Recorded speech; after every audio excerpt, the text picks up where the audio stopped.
within a month, I got to 5,000 followers or so. Within 3 months, it was like at 25,000. And then that's when I was like, okay, how can I make some money?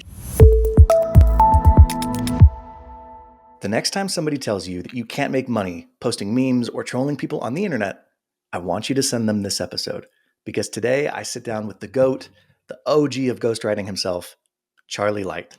In 2020, Charlie started a satirical business and finance account as a way to deal with COVID. It's called the John W. Rich account. You know, he posted things like, Elon Musk spent 1% of his net worth to buy 9% of Twitter. I spent 1% of my net worth on a Taco Bell value meal.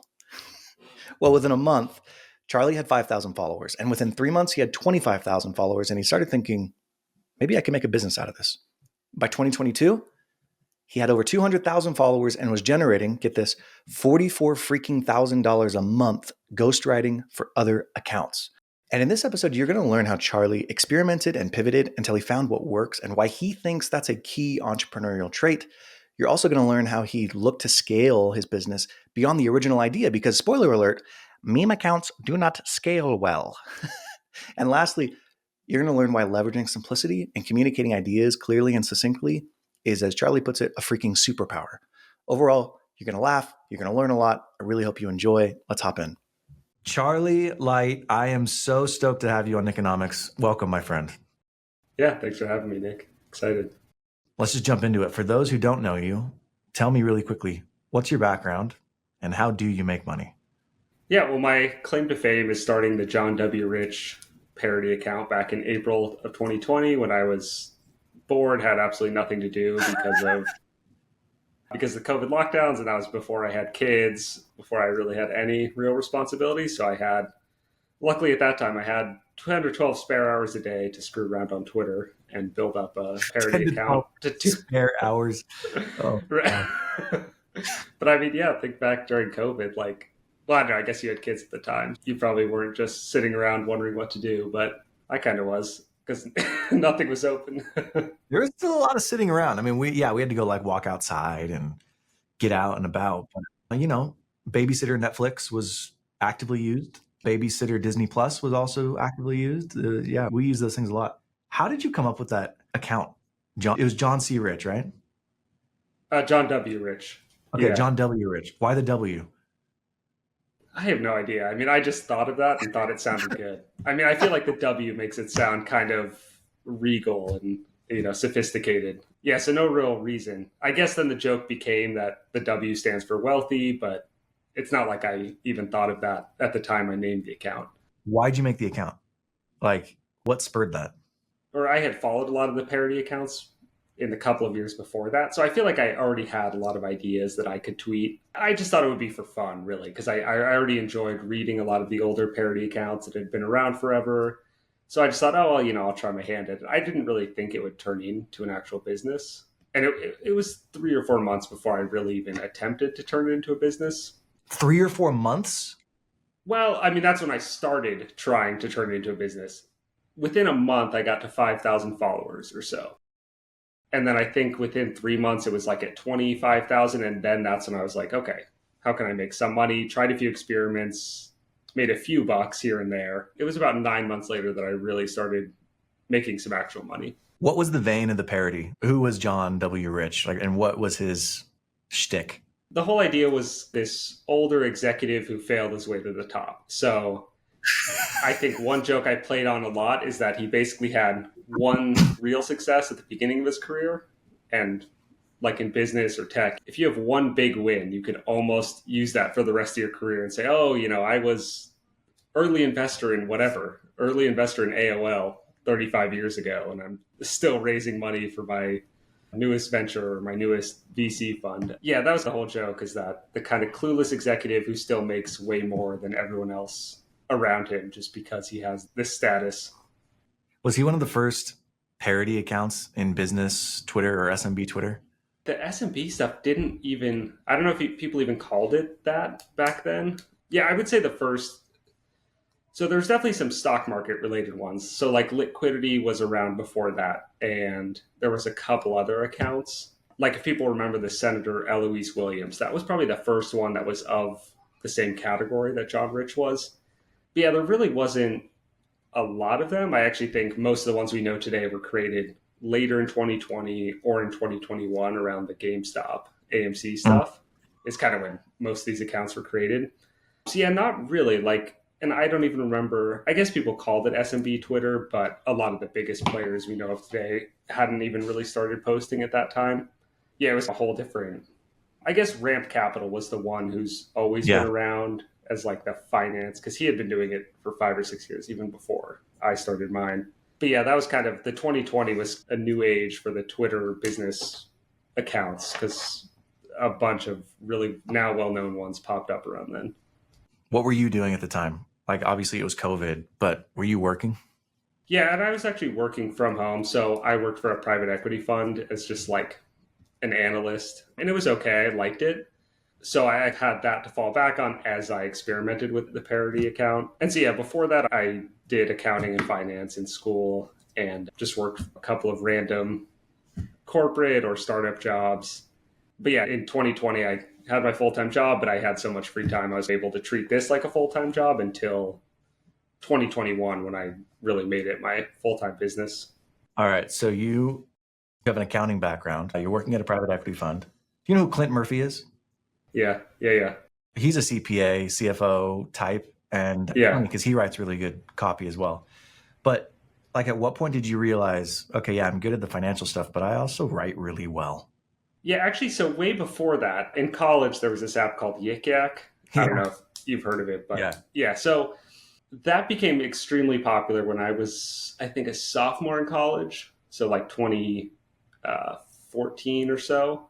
And, I'd go on Yik Yak with my friends, and it was all anonymous, but it was all like, I mean, for people who don't know, it's like Twitter, but within a certain location. So there's a university of whatever Yik Yak, and anyone within 10 miles can post.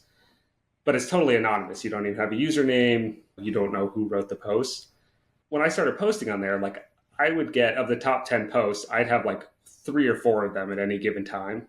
And so my friends would start joking that they'd read the post on there and say, oh, is this one yours? Is this one yours? And like, Because a lot of them anonymous, were right? mine.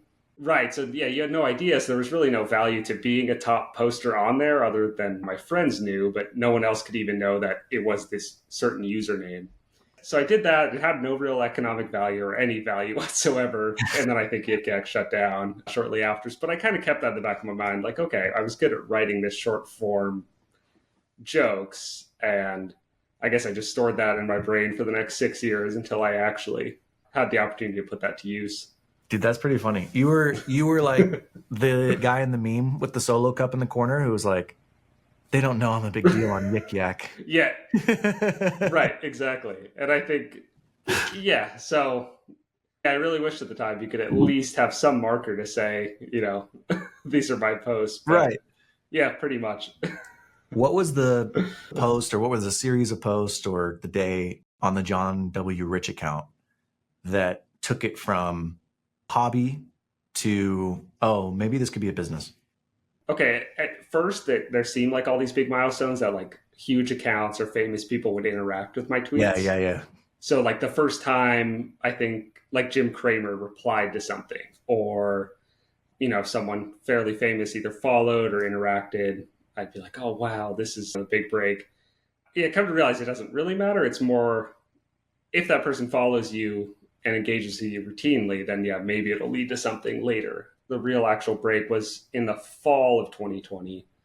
This guy named Matt, he founded the Hard Times, the parody news site for, I think it's like around punk and music. Oh, okay.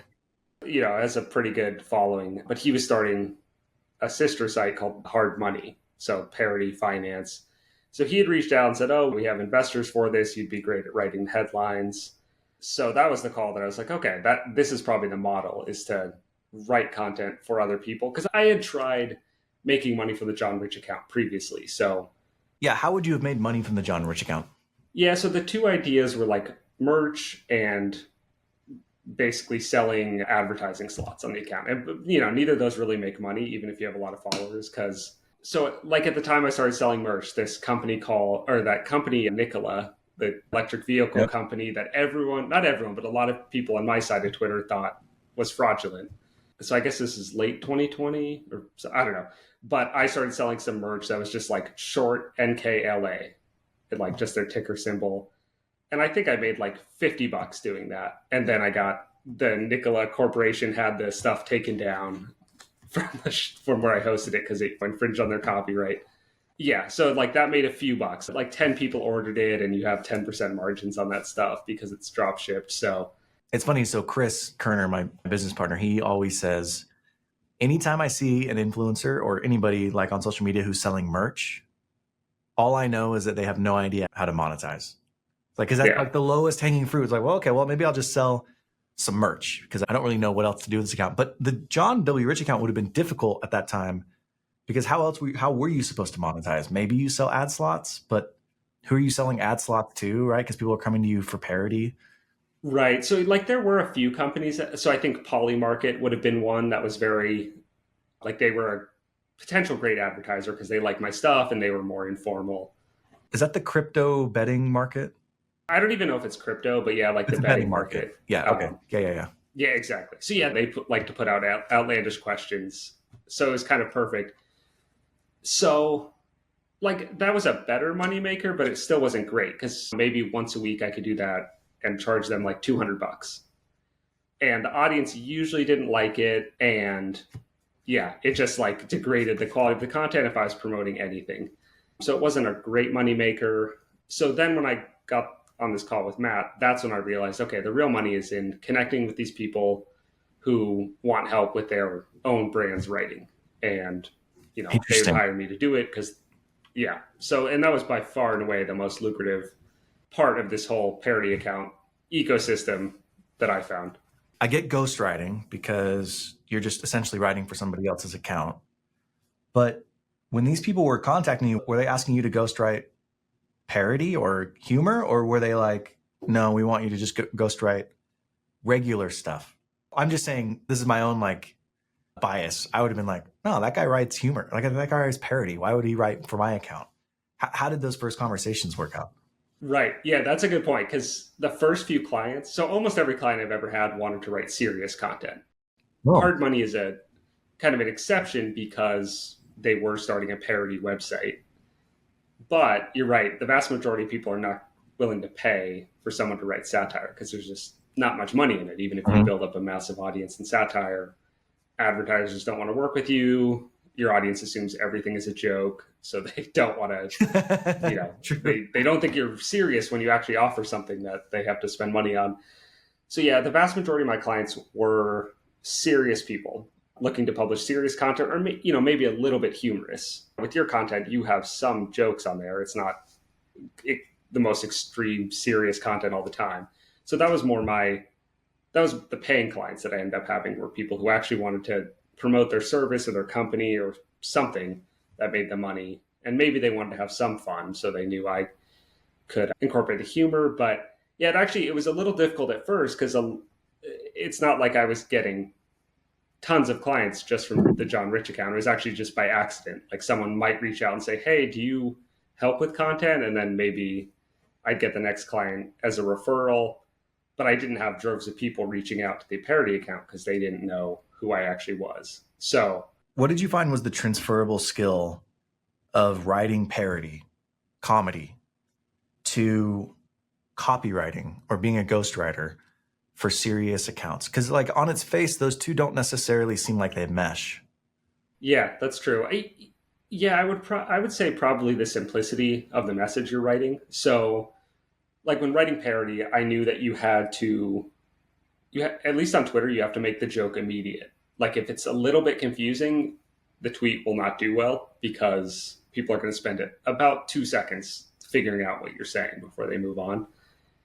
So with copywriting, I think a lot of people have good ideas or have a lot of meaningful things to say, but they don't know how to simplify it down for a Twitter audience that's not going to dive into complexities unless they know who you are. So I feel like that was the biggest thing I could help clients with is they had 1,000 really detailed thoughts, but they didn't necessarily know how to share it in a way that would actually lead to audience growth because no one wants to read something that is dense on Twitter. And I guess to put it a different way, it's the transferable skill is probably grabbing someone's attention. because that's what you're trying to do on Twitter, grabbing them with the first line, basically. I love comedy. And there's a number of comedians who have transitioned into more serious roles. You had Al Franken, who was the senator from, I think, Minnesota. You have Jon Stewart, who went to The Daily Show. I mean, that was still comedy, but he's also infused it with some seriousness. But I think comedy at its core is about storytelling, like compelling storytelling. And yes, there's a comedic component to it where it's funny, but if you're a good comedian, you can hold someone's attention and you can get them from the beginning, the setup, the middle, and then the end, wham, you hit them with the joke. But that's an art and a skill to be able to tell the story. So I think for you in particular, like you're just very talented at seeing what is going to capture somebody's attention. How do you then frame the story? And then at the end, where do you hit them with?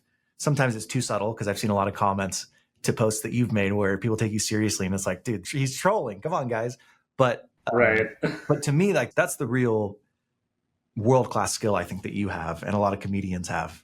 Yeah, no, I think that makes sense. Yeah, thank you. I think it is hard for people. Like I've seen that, especially with clients, it's harder for someone who's really deep into a topic to figure out how a new person can kind of quickly acclimate and come aboard, right? So like a client might not understand the one piece of info that'll get a new audience member hooked into their ecosystem and read further. So yeah, I think you're totally right.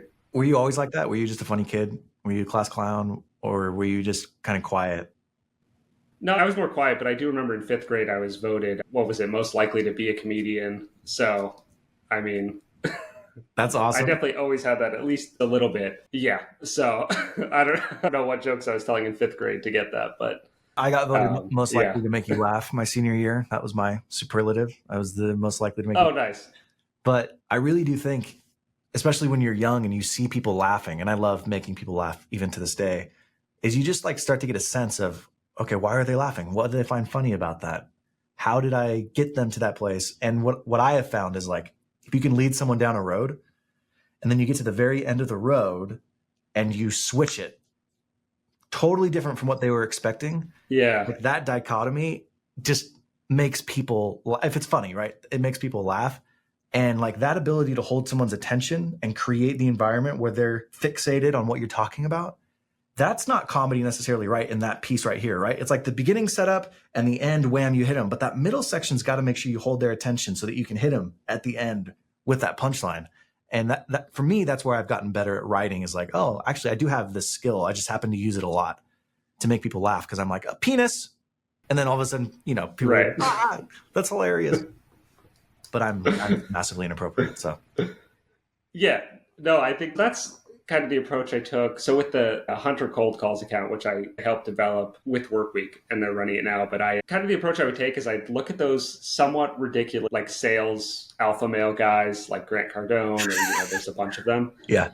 And they're out there. So I basically just take one of their stories, use it as my own, like reword it, and then at the very end add just a 10 times more absurd level to it. But yeah, that's basically like that. Always did extremely well, just because you're. Do you have a favorite tweet or format that was like the well you always went back to, where you're like, oh, I know this one's gonna crush if I frame it this way?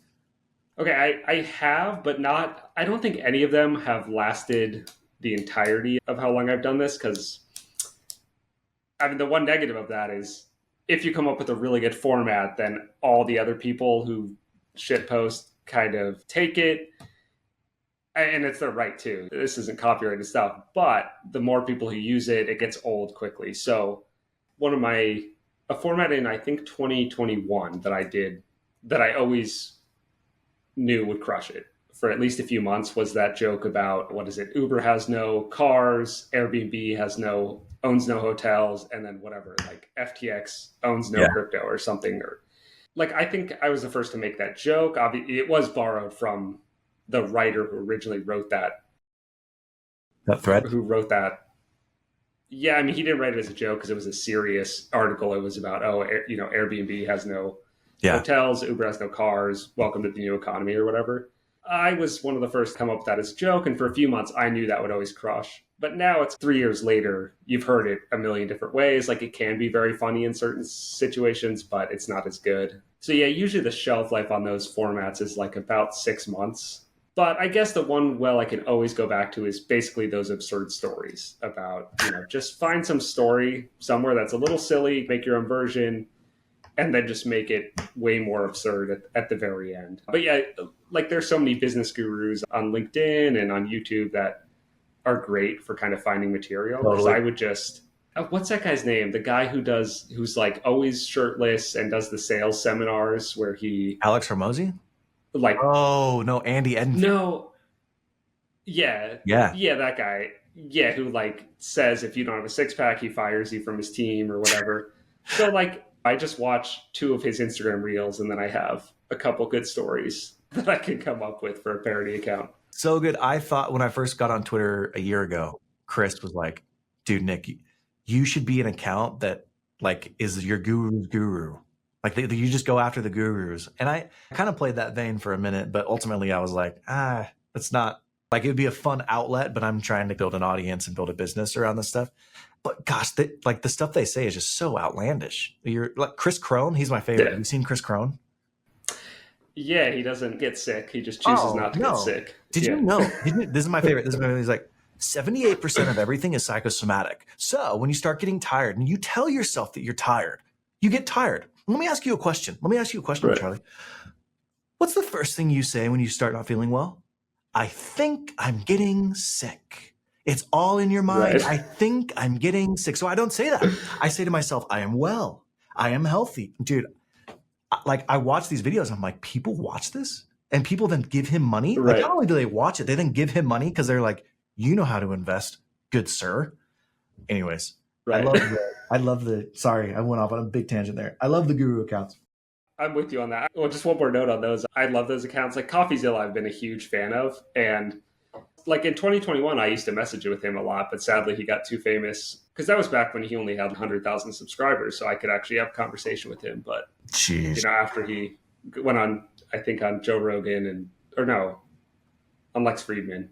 I don't know if he was on Rogan, but yeah, he got a little too famous. But at the same time, like his stuff is awesome. He might make good money now, but I know even when he had like 500,000 subscribers, he wasn't raking in the money by any means. So it's a tough niche to make good money. No, it is interesting because you get some guys, I won't say his name. I've talked to somebody, he's got, we'll say, I want to make this as anonymous as possible. He has less than 50,000 followers. That's a wide enough range where you're not going to know who I'm talking about. He makes $500,000 a year through his Twitter account. Yeah. $500,000 a year. And he's got really high value, really high intent followers. But then you've got guys who've got, hundreds of thousands of followers and they don't make nearly any money, but it's all about the curated audience that you have. I'm curious, you ended up selling the John W. Rich account. Like why? What was the thought process there? Went along with selling my agency. I had felt like I had done everything I could with the John Rich account. I felt like, I had run it for about 4 years, 3 or 4 years. And there wasn't a ton more to accomplish with it. I think one other thing I've learned about content is that, okay, like when I was obsessed with the John Rich account, I could grow at 10 or 20,000 followers a month, but I had 1 or 2 clients. And then at a certain point, it became this question of, okay, should I take on another paying client and make good money with that client or keep doing the parody account? So in my thought process, there was nothing really more to gain by running the John Rich account for several more years. I mean, it would be fun, but at the same time, Were you approached or were you already at the end of the road and you're like, I wonder who I could sell this to? Like, how did those conversations start? So actually, I sold it to an existing client. So I think I initiated it because I kind of thought, okay, I've done all I can with this model. Okay, so take you back. That was like summer of 2022 when I sold it. And I was doing 44,000 a month was the last month where I fully owned it. Mm-hmm. But that was just me and a team of contractors. So I just had like 3 part-time. The revenue. Yeah, monthly revenue. And the profit, I don't know the exact figures, but it was something like I pay those contractors $9,000 or $10,000 for that particular month. So it was a pretty, wow. I mean, obviously very high margin business. I don't think it was sustainable though, at least the way I was doing it because I was basically, I mean, all day, every day writing this stuff for whatever, 12 different clients. So it wasn't going to be sustainable in some way or another. Either I had to cut the margins back to not have 12 or 14 hours of client work a day. And I get that too. I mean, you're creative, so you probably wanted a new challenge. You wanted to try something else. How do you value those businesses? I know you can't tell me what you sold it for, but I would never buy a business like that because it just seems so key man dependent. I'm like, well, why am I buying it from Charlie? Like, Charlie is John W. Rich. Doesn't make any sense to me. But why would someone buy? I'm just curious. Like, what is the value they would see in that account? Yeah, no, you're right. So actually, I did talk to several different companies, including like fairly large media companies that you passed on it for that reason. Like, it just doesn't really make sense. Like, yeah, it's a good business, but we can't really grow it. Were they interested in an acqui-hire? Like, did they want you to stay on? Yeah, a couple of them were like that. So Morning Brew, for example, that's kind of, okay. They wanted me to work there, potentially, not like they offered me a job, but we had discussed it a little bit. So yeah, I think most of them either thought of, this isn't really like much of a scalable business. So I will say the margin or the multiple on those are pretty low, because you're right. Like, it's totally dependent on me, at least at first. So if anyone, like, no one's really paying more than 2 times revenue for that, or maybe probably not even 2 times earnings for that type of business. Because yeah, you're right. It's high margin, but that margin could basically disappear if I didn't try as hard or if I left or whatever. Was Hunter Cold Calls a part of that sale? I didn't know, because I actually created it after the acquisition. Okay. So they were paying me to create another Parody account for them. Oh, okay. So Hunter Cold Calls is owned by that company, but it was created. Yeah, exactly. Oh, interesting. Yeah, exactly. So that was part of my like post-close contract, like for consulting, and also creating another account in a different niche. Did you find it easier to monetize Hunter Cold Calls? So that account directly it wasn't monetized as far as I know. It's kind of hard to say, because it really fed into my personal account, right? So like if I shared on my personal account, oh, here's how I made this Hunter post go viral. That was extremely valuable, because then I'd get a bunch of new followers who wanted to grow their account, who saw me as some sort of expert in doing so. So it was really valuable in that sense. Yeah, I think the Hunter account could be monetized probably a lot better, just because it has to do with a very specific high value niche. For some reason, I thought I saw, and maybe this was after you stopped writing for it, but I thought I saw a Hunter account post where he was like, oh, and if anyone's looking for cold calling solutions, use so-and-so. I swear I saw that. Maybe I'm like totally off. Yeah, I can't remember that. It would seem like that. I mean, that would make sense. Yeah. I mean, that would make sense. I can't remember that at all, so I don't think I posted it, at least. Because I would think with those niche parody accounts, you actually do want to market to the types of people you're making fun of, because the types of people you're making fun of are the ones that are going to think it's funny. Like, they're in the know. That's so funny, because that is what happens in call center culture. You know, so of course you would want to sell to them. I mean, it made sense to me, at least in that way. Right. And yeah, I viewed it as, you probably have a lot of those people following, and you also probably have, okay, so say if a lot of the content was making fun of Grant Cardone, you have an audience that doesn't necessarily like Cardone, but are probably in the market for similar products and services, but don't want to be sold to by a totally, whatever you call Cardone. But yeah, so there's probably a lot of people who, because to find it funny, they have to know who Grant Cardone is and what he's talking about. I think that kind of account is definitely more monetizable. At the same time, though, I just don't think it still is a hard business model to make work, a parody account on its own. Because again, people assume everything you post is a joke. So when you actually try to monetize something, how are they going to view that? All right. Humor me for these last few questions. Are you ready? Yeah. What was the craziest interaction you had in any of your parody accounts? Like a real life interaction, or what do you mean? Just anything, however I want to take it. Was there ever a time where maybe somebody saw you in public or like maybe you're out to dinner and somebody mentions John W. Rich? They don't know it's you, and you're like, holy crap, I write for that account. Or like your wife. Here's an example. One night I'm laying in bed next to my wife, and I had done this thing called Growth Madness, where in March we had this bracket style competition to see who could grow their followers the most, and people from Twitter joined, and it was fun. Yeah. One of the people who joined was Colin Murphy. If you know who he is, Nick Huber 2.0 type troll. He posts stuff for engagement. And one of the posts he posted was, have you ever heard of Bottle Night? Probably not, because my wife and I invented it. I don't know. You probably saw Bottle Night. You and literally 70 million impressions on Twitter. And then it was all over other social media accounts. So I'm laying in bed and I just was like, hey, sweetie, you ever heard of Bottle Night? That was it. She's like, what are you? Oh, yeah. Is that like idiot kid who thought he invented drinking and talking to your spouse? And like, right.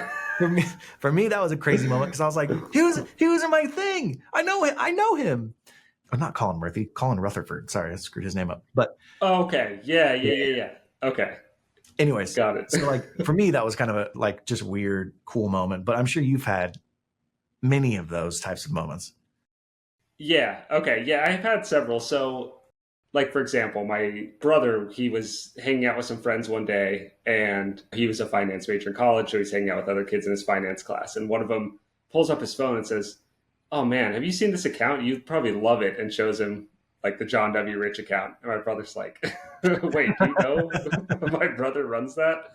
And yeah, it's funny too because like I never really had anyone. Well, I guess one person recognized me in public once, but besides that, when I go to conferences, it's really funny because if I go to a conference that has to do with content, I'll introduce who I am, and it's so hit or miss. Like if someone, I'll explain, oh, I started the John W. Rich account, and half the time people will be like, oh, no way, and like have a ton of questions. But if they've never heard of the account, it's so awkward to explain what it is. Or, yeah, actually, I'll leave you with one story about. So I went to a wedding last fall in Italy, and so it's my good friend growing up, and his aunt happens to be the CEO of UPS. Okay. And I was just hesitant if I should mention it, but whatever. So I decided, oh, I'd love to meet her, because I had never really met her because she didn't visit because she was very busy when we were kids. But, I said, oh, okay, I'll go introduce myself and talk to her. And I chatted with her for a few minutes and she asked what I do. And then just trying to explain like the world of Twitter, which, a lot of CEOs do know of it, but she basically had no idea what the hell I was talking about. I was trying to explain that 210,000 people follow this stupid account of... And then you feel all self-conscious because you're like, she doesn't even know that's a flex. And now I feel like an idiot because I was like, right. No, it's a big deal. Oh, okay. Like, oh my God. Right. And it's hilarious too when I talk to people who are in the kind of Twitter space, because I'll rattle off all the people I know and they sound like celebrities. Like, oh yeah, I know Nick Huber and Cody Sanchez and all those. And if they're in the Twitter world, they're like, oh, no way. Yep. But if they're not on Twitter, they're like, huh? What? Come again? Who? So like, what kind of companies do they run? Are these like public companies? My wife does it to me all the time. She's never even listened to a podcast that I've done. She's not on Twitter. And I've stopped asking her, but I used to be like, oh my gosh, Jess, guess how many views I got on this post? She would be like, I don't know, 10 million. And I'm like, oh my God, what am I going to say to that? Like 50,000, you know what I mean? So I had to learn to stop even asking her because she partly knew what she was doing, but she also was like, I don't know what's good. But yeah, it's right. really hard to explain to people. That is so funny, man. Let's end by some rapid fire questions that I have for you. Here we go. What industries are you the most jealous of? Probably the people who sell courses on Twitter and make hundreds of thousands or millions of dollars. That kind of seems like the ultimate model, but very hard to pull off. And I would say outside content, I'm not super jealous of anyone because I do think I do recognize that I have it pretty good. I just get to write tweets all day and sit on my keyboard. So, okay. But yeah, the one model that's a little bit above mine, I feel like, is the people who create a course once and then make $1 million selling it without much more work. If you have 2 hours in your day and you're not doing anything, you don't have any work responsibilities, you don't have any family responsibilities, what are you doing? What are you obsessed with right now? Well, let me go back because I have a 6-month-old kid, so I'll have to go back in time to when that 2 hours actually existed. But right now it's probably the new NCAA football game that just came out, which I haven't got much of a chance to play. But yeah, the new college football game that came out. But yeah, no, I'll just get obsessed with random things like that. So I'll play that for like a couple weeks and then forget about it for a year. But Yeah. This is a spicy question. I hope you're ready for it. What do you think of LP Whisper? Like, you Oh don't have to man. like comment on like his moral integrity. I'm more curious on like, he's an anonymous account. I finally saw it. Like, I knew at one point he was going to try to monetize, and he just recently was like, "Hey guys, this isn't free, and I'd like to do more deep dives." And I was like, "There it is. He's monetizing." That type of an account, is like he can have a hard time monetizing. Take the fact that he's Jake out of it. You know what I mean? Like, let's say that's like resolved. Just like that type of an account. Is that a hard one to monetize? Oh yeah, it definitely is. So yeah, like we were talking about earlier, I find that interesting, like analyzing business models and saying, oh, is this person full of it? Like there's almost no money in that. And, by the way, most of his info is just wrong. So even if he had great info, it's very hard to, or at least exaggerated. Like he just greatly exaggerates. But anyway, I think it's really hard to monetize that kind of thing because there's just no money behind that. Like, is someone going to pay you to investigate someone? Like, probably not. There's just not a natural revenue stream behind that kind of thing. Here's the thing I find the most interesting about his whole thing. While I feel like very much, hey, put up or shut up. You're making all these accusations, so show us the proof. Nick Huber's gone. I don't see Nick post anymore. And when he does post, he changes his profile picture where he looks like he's like got a corporate picture, and his stuff's super tame. So it's like, okay, was there truth to what he was saying, like getting called out? Or maybe Nick's investors were like, hey man, we know it's not true, but you can't be drawing this type of scrutiny, tone it down a little bit. Right. Yeah, I could see that. That just, yeah, reduce the controversy. Because I do think if you're like Nick and once you hit a certain level, there's just no point in getting involved in that stuff or even trying to be super controversial because he has There's only downside. whatever, 200 or 300. Yeah, there's 200 or 300,000 followers. He already has a great network. He's probably just, there's more of a benefit for him to just chill out on Twitter and reap the rewards of the incredible network he has now, rather than he doesn't need 1 million followers. Here's my last question: what advice would you give yourself 10 years ago? I do regret not writing on Twitter or somewhere online sooner because I think I would have. I mean, I probably would have fast tracked this career a bit sooner, but I guess at the same time, though, I probably wouldn't have had anything meaningful to say back when I was 10 years ago. But you would have had something funny to say. Right. I guess, yeah, the advice would have been to get into this kind of the Twitter world sooner because I had always read that stuff, but I had never even tried creating. So I probably would have told myself, spend way more time creating content and seeing what works and what doesn't, rather than just spending those first 6 years only reading stuff. Yeah, and besides that, buy Bitcoin, I guess. Because I remember fully knowing what it was back in like 2012. And I don't know why I guess I didn't have much money, but it never occurred to me to even try to buy it. Well, when you always think that it's a speculative asset, of course you're not going to put money into it. And then all of a sudden one day you blink and it's $10,000 and the next day it's 70,000. You're like, what where did this come from? Yeah, like I distinctly remember all those, like when it hit 19,000 and everyone thought, oh, this is a total mania, it's going to crash. And it did crash after that. But yeah, I remember all those moments thinking, oh, these idiots buying in. This is it. Charlie, this has been a really cool conversation. You are exceptionally smart. You're thoughtful. You're humble. You're just very likable. And I can't wait to see what you do over the next 10 years. I think you're really talented. Where can people find you? Just on Twitter at Charlie W. Rich. All right. Charlie W. Rich. Okay. Yeah, that's my username. Yeah. Cool. All right, man. Well, you have a good one. It's a great conversation. Yeah. Thanks so much, Nick. All right. That's it. Another one for the books. I'm fired up. I don't know what else to say. I hope you found something valuable in that conversation. I hope you learned something. I hope there's something that you can apply to your business today, tomorrow, in the future that makes you money, makes you more successful, gives you more time with your kids. If there was something, I'd love to hear about it in the comments below. Give me some feedback.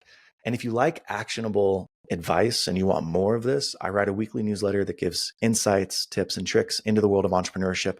Subscribe in my bio. And if I can help you in any way in your entrepreneurial journey, don't hesitate to reach out to me, nick@cofounders.com. Sorry, Kelly, for more emails. And the last thing is, remember, curiosity is a superpower and you can use it to your advantage. As my mom used to say, there's no such thing as a dumb question. Only dumb people. We'll see you next time.